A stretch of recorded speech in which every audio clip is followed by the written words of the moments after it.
I would just note that if you looked at the manner in which the Democrats in Congress voted for and passed numerous bills last cycle that increased funding for police, I was very appreciative of the ones that increased funding for smaller police officers, since I come from a rural area and we have smaller police forces because we have a lot of small police forces in New Mexico. I was very appreciative of the increased funding we had to assist police in many, many ways through the Department of Justice. And one of the concerns I have is that this resolution, Congressional Resolution 40, it does leave out some important things. It leaves out state police. I just talked about a horrible event in my district. The response to that shooting was made by the Farmington Police, which is a local law enforcement. It also have a state police. We have a local law enforcement, Farmington officer, and a state police officer, both at the hospital. It leaves out tribal police.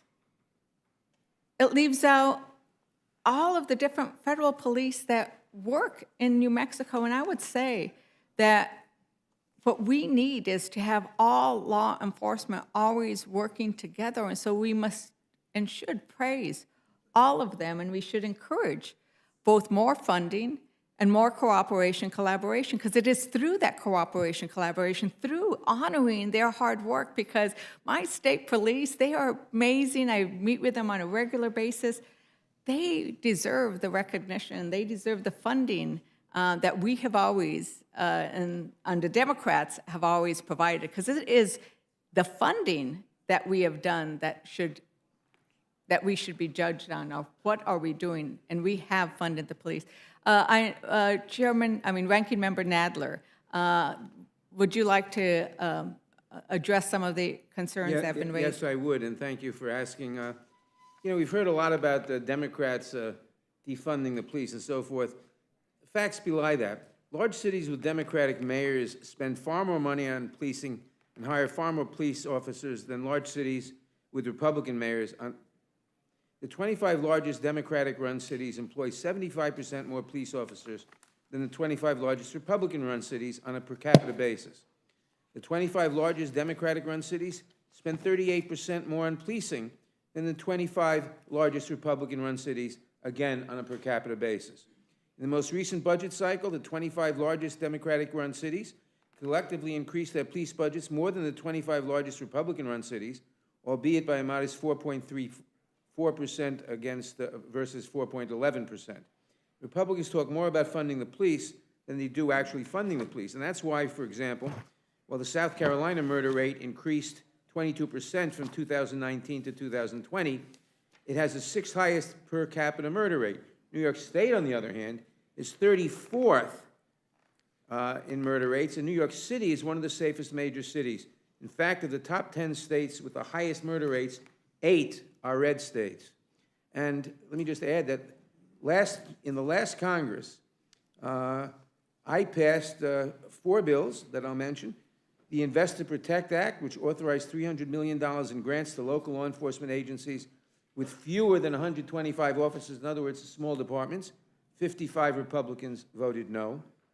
The Victim Act, which authorized $100 million in grants to law enforcement agencies to help solve violent crimes and close outstanding cases.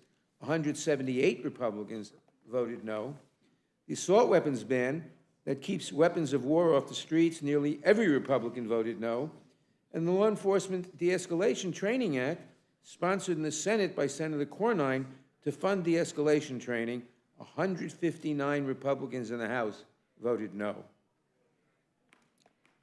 Thank you, Ranking Member Nadler. And I think when you look at the record, there is a consistent record of Democrats voting for increased funding for law enforcement on a regular basis, at least in the last cycle. And we passed many of those bills out of the floor, and some of them were actually also signed into law because they passed on the Senate With that, ranking member, is there anything else you'd like to add? If not, I yield. All set, thank you. Okay, I'll yield back.